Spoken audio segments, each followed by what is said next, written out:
So hello guys, issue हो रही थी स्कूल के लिए रेडी। और इसने आज मुंह फुला रखा था, पता नहीं किस बात पे। फिर हो गया था नाश्ते का टाइम और नाश्ते में बने हुए थे आज आलू के पराठे। सो गाइस, आलू के पराठे हमारे घर में सबके फेवरेट है, तो इसलिए वीक में एक दो बार बन ही जाते हैं। दीदी ने पहले इनको दे दिया था क्योंकि इनका स्कूल का टाइम हो रहा था। उसके बाद दीदी अपने लिए और मेरे लिए बना रही थी। मैंने बना ली थी प्याज टमाटर की चटनी और ये बहुत ही टेस्टी हो रही थी। उसके बाद मैंने नाश्ता कर लिया था। देहरादून का मौसम तो आजकल देखने लायक है, बहुत ही प्यारा हो रहा था। दी ने प्लांट मंगाया था मीशो से होम डेकोर के लिए, और पीछे वाला एरिया दीदी ने पूरा गमलों गमलों से भर रखा था। उसके बाद दीदी हो रही थी तैयार क्योंकि दीदी मुझे ड्रॉप करने आ रही थी। उसके बाद दी को बच्चों को लेने भी जाना था, और ये दी विटामिन सी की गार्नियर वाली क्रीम लगा रही थी। फिर मैंने घर को कर लिया था लॉक। सो गाइज, एक हाउसवाइफ पूरा घर संभालती है, इतने सारे काम करती है, तो उन्हें कभी भी कम नहीं समझना चाहिए। फिर आ गए थे हम लोग नीचे और दीदी अपनी स्कूटी साफ़ कर रही थी। सो गाइज, ये है मेरी दी का घर।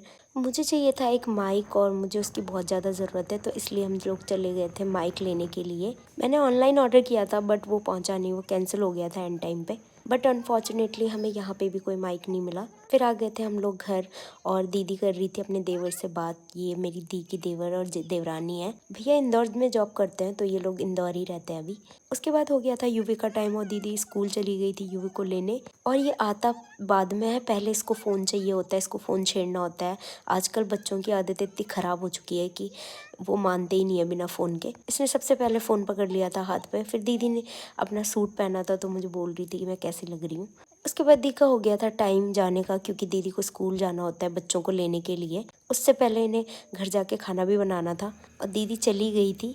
फिर आ गए थे एक झाड़ू वाले भैया और दीदी को झाड़ू लेना था। झाड़ू तो नहीं, पर जो जाले साफ़ करने वाला झाड़ू होता है वो चाहिए था, तो इसलिए दीदी वही देख रही थी। फिर हो गया था शाम का टाइम और आनू को हो रही थी मोमोज की क्रेविंग, तो हम लोग चले गए थे फूड कार्ट मोमोज खाने। मुझे तो मना है तो मैंने ज़्यादा नहीं खाए, लेकिन इन लोगों ने खाए और ये लोग बहुत एक्साइटेड थे मोमोज खाने के लिए। उसके बाद हमें काम था ज्वेलरी शॉप पे, तो हम लोग चले गए थे ज्वेलरी शॉप पे कुछ ज्वेलरी देखने। हमें आर्टिफिशियल मंगलसूत्र देखना था किसी के लिए, बट यहाँ पे ज़्यादा ऑप्शन नहीं थे। फिर मुझे देखनी थी अपने लिए सिल्वर चेन, क्योंकि गाइस गोल्ड तो बहुत महंगा हो गया है, सो मैं तो सिल्वर ही अफोर्ड कर सकती हूँ। उसके बाद ले लिया था हमने सामान और हम लोग चले गए थे घर। फिर मैंने बना ली थी सब्जी और दीदी कर रही थी अपनी चाची सास से बात, साथ में रोटी बना रही थी। सो गाइस, मिलते हैं नेक्स्ट ब्लॉग में, तब तक के लिए बाय।